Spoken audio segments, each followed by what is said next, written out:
Hello दोस्तों, आज मैं आपको एक ऐसी कहानी सुनाने जा रही हूँ जिसे अंत तक सुनते सुनते शायद आपकी भी आंखें गीली हो जाएंगी जैसे कि मेरी हो गई हैं। चलिए कहानी को शुरू करते हैं। सुबह के 5 बजे अचानक मेरे फ़ोन की घंटी बजी। इतनी सुबह सुबह किसका फ़ोन आ गया? मेरे हेलो कहते ही दूसरी ओर से चिर परिचित आवाज़ आई। अमित भैया, गुड मॉर्निंग। मैं सोना, रोहित की बहन, पहचाना? आवाज़ में अजीब सी घबराहट थी। गुड मॉर्निंग सोना। एक भाई कैसे नहीं पहचानेगा अपनी छोटी बहन की आवाज़?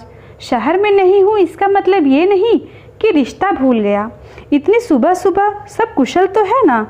तुम काफ़ी घबराई हुई लग रही हो। क्या हुआ, सब ठीक है ना? सोना, भैया वो रोहित भैया के ऑफिस से फ़ोन आया था। वो अचानक अपने मणिपुर वाले सरकारी बंगले से गायब हैं। 2 दिन हो चुके हैं। उनका कुछ पता नहीं लग रहा। उनको लगा कि वो घर चले गए, इसलिए यहाँ पता किया। बहुत डर गई हूँ। वो तो शुक्र है कि फ़ोन मैंने सुना, वरना घर में आप तो जानते हो बाबूजी हार्ट पेशेंट हैं। अभी सब सोए हैं। कुछ नहीं बूझा इसलिए आपको फ़ोन कर लिया। भैया आप प्लीज़ पता करो आखिर बात क्या है। आप तो बचपन के दोस्त हो। मैं ये बात सुनकर सन्न रह गया था, परंतु फिर भी सोना को सांत्वना देकर रोहित का पता करने का वादा कर दिया। जानता था कि रोहित बहुत ही सुलझा हुआ इंसान है, मतलब ज़रूर कुछ गड़बड़ है, वरना वो यूँ ही गायब नहीं हो सकता। चिंता तो स्वाभाविक ही थी, आखिर बचपन का दोस्त जो ठहरा। अपने ऑफिस के स्टाफ को फ़ोन करके 1 हफ्ते की छुट्टी की अर्जी का कह दिया और मणिपुर जाने का इंतज़ाम करवा लिया। रोहित मेरे बचपन का दोस्त, एक बांका नौजवान, वन विभाग में अधिकारी लगा था और उसकी बदली मणिपुर के वन क्षेत्र में हो गई। केवल 2 साल की ही नौकरी में अचानक मणिपुर तबादला। खैर, सरकारी कर्मचारी को वैसे तो बहुत ही सुविधाएं होती हैं, परंतु एक दुविधा भी होती है। कभी भी कहीं भी तबादला हो जाता है और सब बोरिया बिस्तर समेटना पड़ता है। 2 बरस पहले की ही बात थी जब रोहित की वन विभाग में नौकरी लगी थी। सभी घर परिवार में खुशियां छाई थी और नाते रिश्तेदार उसके लिए अपनी अपनी पहचान की लड़कियों का रिश्ते बुझाने में लगे थे। बहरहाल रोहित ने किसी तरह अपनी माँ को अभी 2-3 साल शादी के लिए जल्दी ना करने को मना लिया था।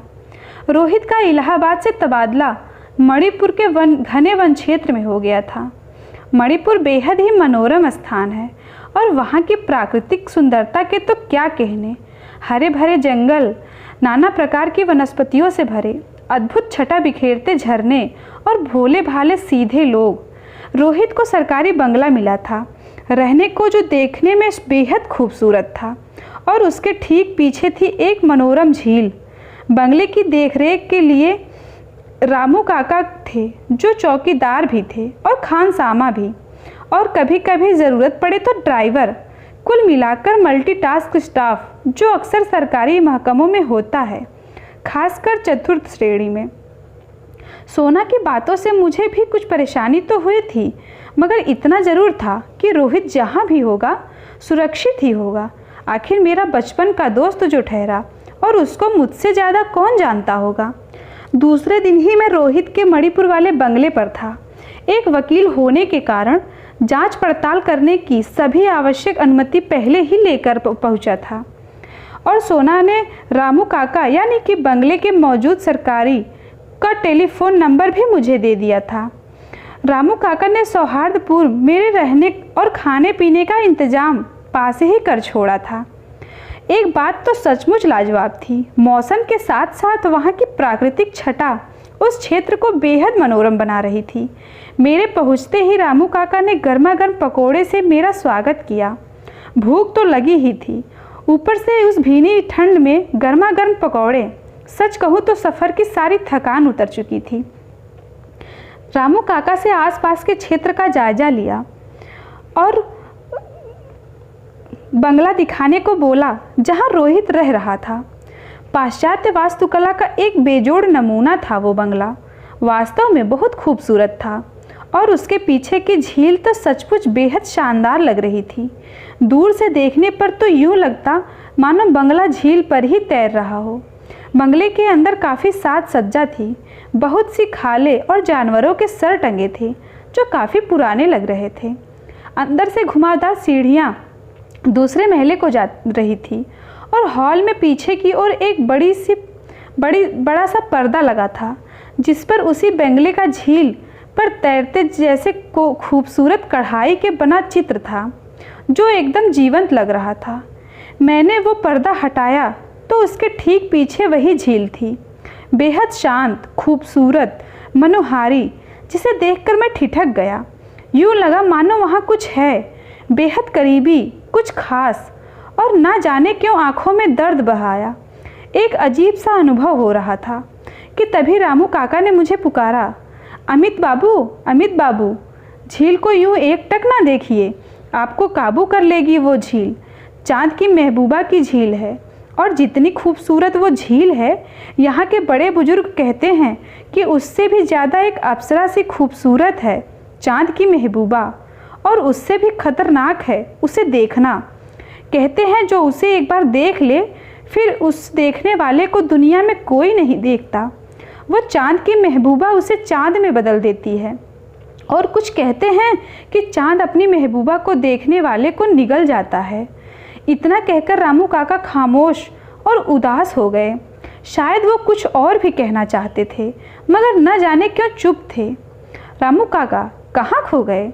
चुप क्यों हो? कहीं आपका ये तो कहना नहीं कि मेरे दोस्त रोहित को भी? हाँ, ये हंसते हुए उसने कहा, काका ये पुरानी मनगढ़ंत किस्से कहानियाँ हैं, कहानी की किताबों सरीखी। ना तो मुझे और ना ही आज का युग के किसी भी पढ़े लिखे इंसान को इन पर विश्वास होगा।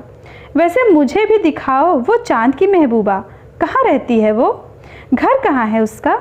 शायद रोहित वही। रामू काका, ना बाबू, ऐसी बात जबान पर मत लाओ।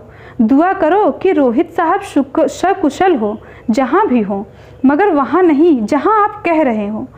रामू काका के चेहरे पर पसीने की बूंदें उनके लाख छुपाने पर भी नहीं छुप सकी, और मैंने पूछ ही लिया, काका सच बताओ, क्या बात है? कहीं कुछ गड़बड़ तो नहीं है? तुम्हें पता है कि रोहित कहाँ है?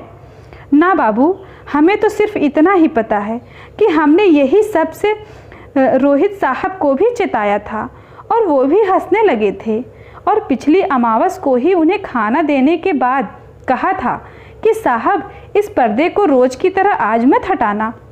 आप रोज़ रात को इसे हटा देते हो जब कुछ लिखते पढ़ते हो। आज अमावस की रात है, इसलिए आज भर रहने देना।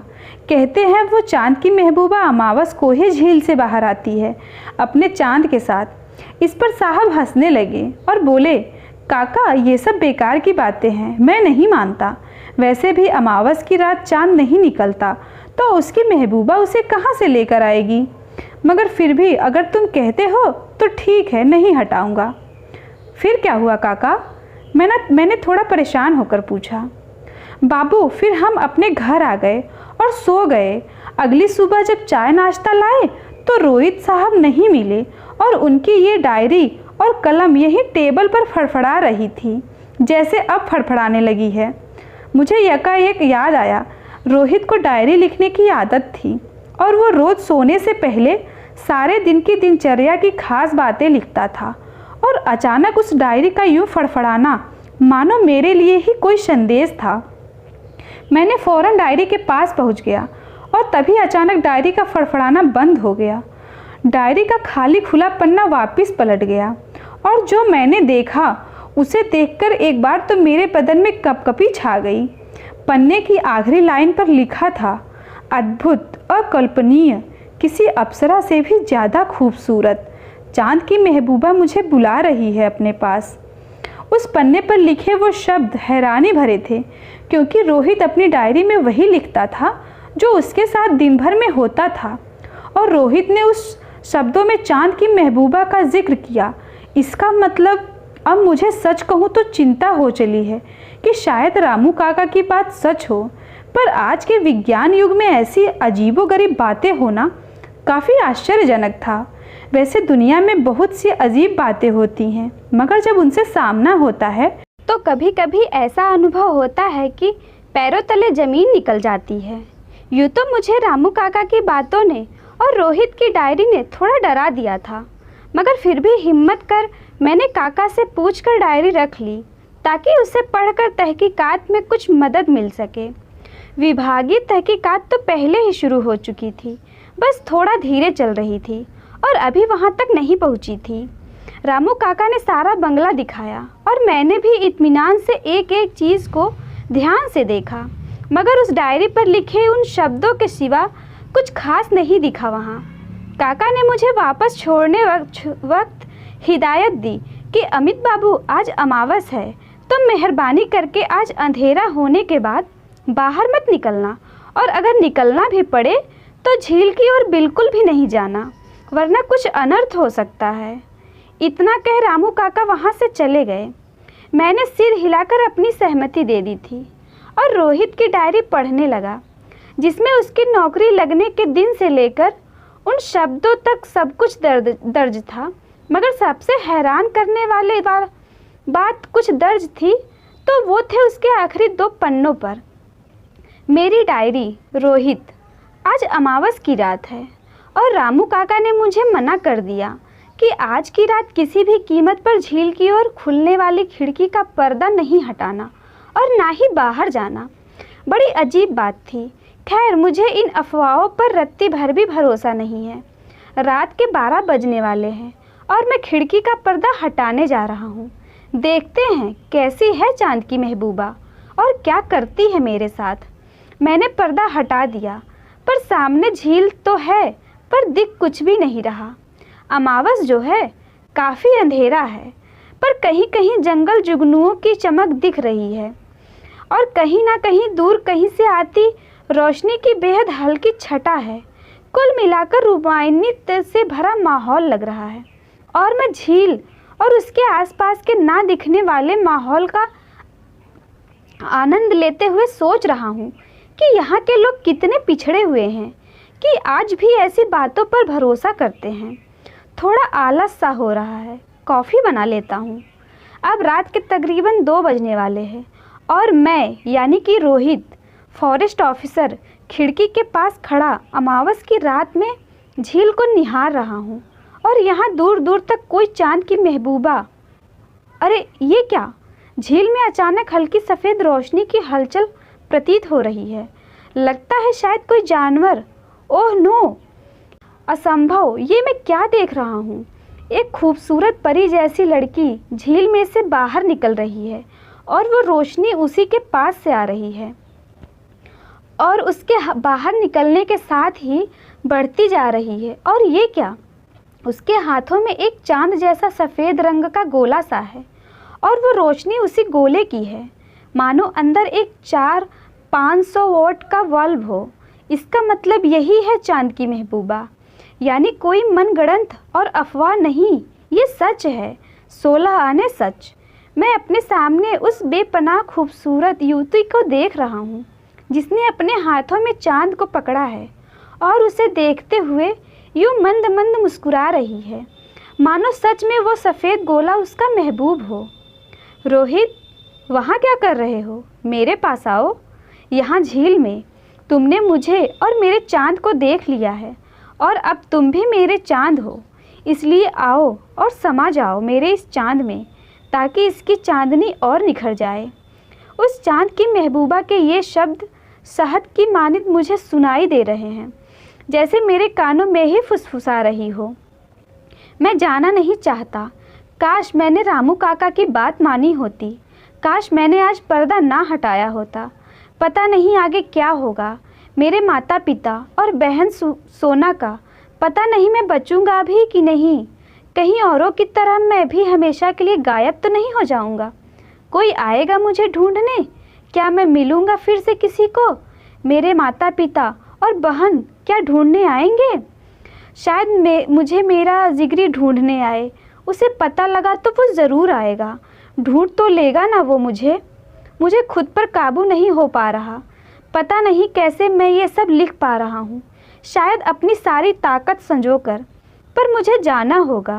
वो चांद की महबूबा झील किनारे लगे झूले पर उस चांदनी गोले को अपने हाथों में यूँ लिए बैठ गई जैसे उस चांदनी गोले को गोद में रख छोड़ा हो, जैसे कोई महबूबा अपने महबूब का सर अपनी गोद में लिए बैठी हो। अद्भुत, अकल्पनीय किसी अप्सरा से भी ज़्यादा खूबसूरत चांद की महबूबा मुझे बुला रही है अपने पास। रोहित की डायरी पर वही आखिरी शब्द थे। एक बार को तो मैं पढ़ते पढ़ते स्तब्ध हो गया था। क्या वो सब सच था? संभव था ऐसा होना जैसा रोहित ने लिखा था? मुझे बहुत चिंता हो रही थी, क्योंकि रोहित बहुत सुलझा हुआ शख्स था, और अगर उसने अपनी डायरी में ये सब लिखा तो इसका मतलब साफ था, चांद की महबूबा और उसकी कहानी अफवाह नहीं थी। अब मेरे पास दो रास्ते थे। पहला कि मैं रोहित की डायरी लेकर वापस चला जाऊं, और दूसरा रोहित को ढूंढने की कोशिश करूं और चांद की महबूबा के हवाले यानी कि खतरे में डालूं। बहुत सोच समझकर मैंने दूसरा रास्ता चुना। आखिर देखते हैं वो चांद की महबूबा करती क्या है, और झील की ओर चल दिया। काफ़ी अंधेरा था, इसलिए संभल कर झील के इतना पास तक चला गया जिससे झील में हुई हर छोटी से छोटी हरकत मुझे दिखाई या सुनाई दे सके। रह रहकर जुगनुओं की जगमगाहट झील के पानी में चमक रहे हल्के फुल्के तारों के झुरमुटों को और रोशन कर रही थी। मैं एक बड़े से दरख्त के पीछे छुपकर इंतज़ार करने लगा। तकरीबन आधी रात हो चली थी और मुझे नींद भी आने लगी थी। आखिर कब तक इंतज़ार करता? अचानक हवा में अजीब सी ठंडक महसूस की और मेरे रोम खड़े हो गए। सिहरन सी दौड़ गई शरीर में। अभी मैं संभलूं कि मुझे झील के पानी की रोशनी बढ़ती हुई दिखाई दी, ठीक जैसा रोहित की डायरी में लिखा था। और देखते ही देखते एक बल्ला की खूबसूरत लड़की का सर झील से बाहर निकला, और झील से निकलती सफ़ेद रोशनी उसके रूप को कुछ यूं बढ़ा रही थी मानो कोई 14वीं की चांद झील के पानी पर उतर आया हो। यकीनन वही थी, वो बदनाम और ख़तरनाक चांद की महबूबा, जो अब धीरे धीरे झील से लगभग पूरी बाहर आ चुकी थी। और उसके हाथों में था एक सफ़ेद रोशनी देता गोला, एकदम चांद सरीखा। वो आगे बढ़ी और उसके साथ ही मेरे दिल की धड़कनें भी बढ़ने लगी। मुझे यूँ लगा सारा शरीर सुन्न हो चुका था। काटो तो खून नहीं, नोचो तो खाल नहीं। पर शायद उसने मुझे देखा नहीं था, और ये उस बड़े दरख्त के पीछे छुपा होने के कारण था शायद। धीरे धीरे सधी हुई चाल से चल वो झील से बाहर आ चुकी थी और किनारे पड़े एक झूले पर ठीक उसी तरह बैठ गई जैसा रोहित ने बताया था। अमित, तुम चले जाओ यहाँ से, वरना तुम्हारा भी वही हाल होगा जो मेरा और इस चांद की महबूबा को देखने वाले हर शख्स का हुआ था। इन शब्दों की फुसफुसाहट मुझे ठीक अपने कान के पीछे सुनाई दी, जो यकीनन रोहित की ही आवाज़ थी। इससे पहले कि मैं रोहित चिल्लाता, अमित खबरदार, बिल्कुल भी आवाज़ मत निकालना, अगर ज़िंदगी से प्यार है तो। इस बार रोहित की आवाज़ बहुत साफ थी। मैं अपने दोस्त की आवाज़ पहचान गया था।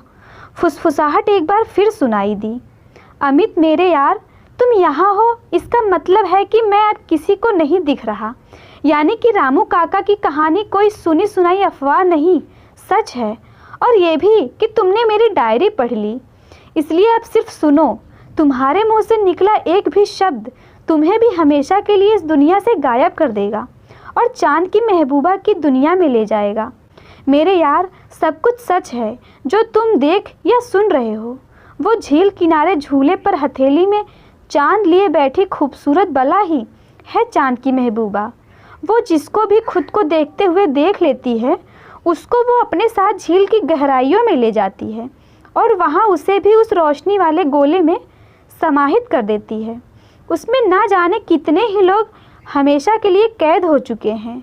मेरी रूह अभी भी पूरी तरह से उस गोले के काबू में नहीं आई है, इसलिए शायद मैं तुमसे बात कर पा रहा हूँ। तुम सुबह होते ही फ़ौरन यहाँ से चले जाना और मेरे घर वालों को कुछ भी कह देना, सच्चाई को छोड़कर, क्योंकि मैं नहीं चाहता मुझे ढूंढने यहाँ कोई और आए और फंस जाए। मुझे गायब समझकर कुछ समय बाद मेरी पेंशन माता पिता को देना शुरू कर देगा। बस शायद यही उनको मेरी आखिरी भेंट होगी।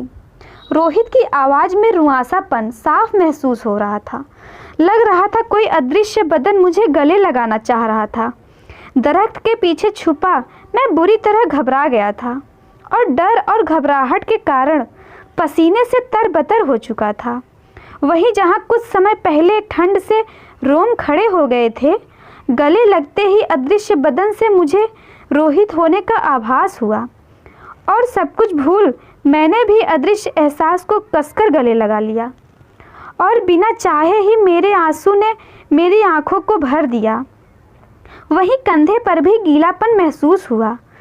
अदृश्य रोहित के सुबकने और गले लगने की गर्माहट के साथ साथ आंसुओं की नमी भी महसूस हो रही थी।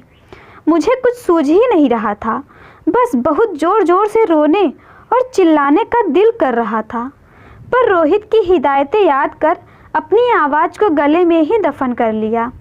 रोहित का अदृश्य एहसास धीरे से अलग हुआ और मेरे हाथों को अपने हाथों से पकड़ा और मैंने खींचकर एक बार फिर अपने यार को गले लगा लिया और वो अदृश्य एहसास फिर फुसफुसाया, अमित, खुद पर काबू रखो, अब जाने का समय है। मेरी हिदायतें याद रखना और मेरी डायरी को जला देना। कारण तुम जानते हो, मेरे माता पिता और बहन का ख्याल रखना। हमारा साथ यहीं तक था। अलविदा मेरे यार। ये आखिरी शब्द मेरे कानों में सुबह होने तक गूंजते रहे, तब तक जब तक मुझे रामू काका ने जगाया नहीं। आँख खुलते ही खुद को सोफे पर पाया, मगर कांधे पर नमी अभी बरकरार थी। धन्यवाद।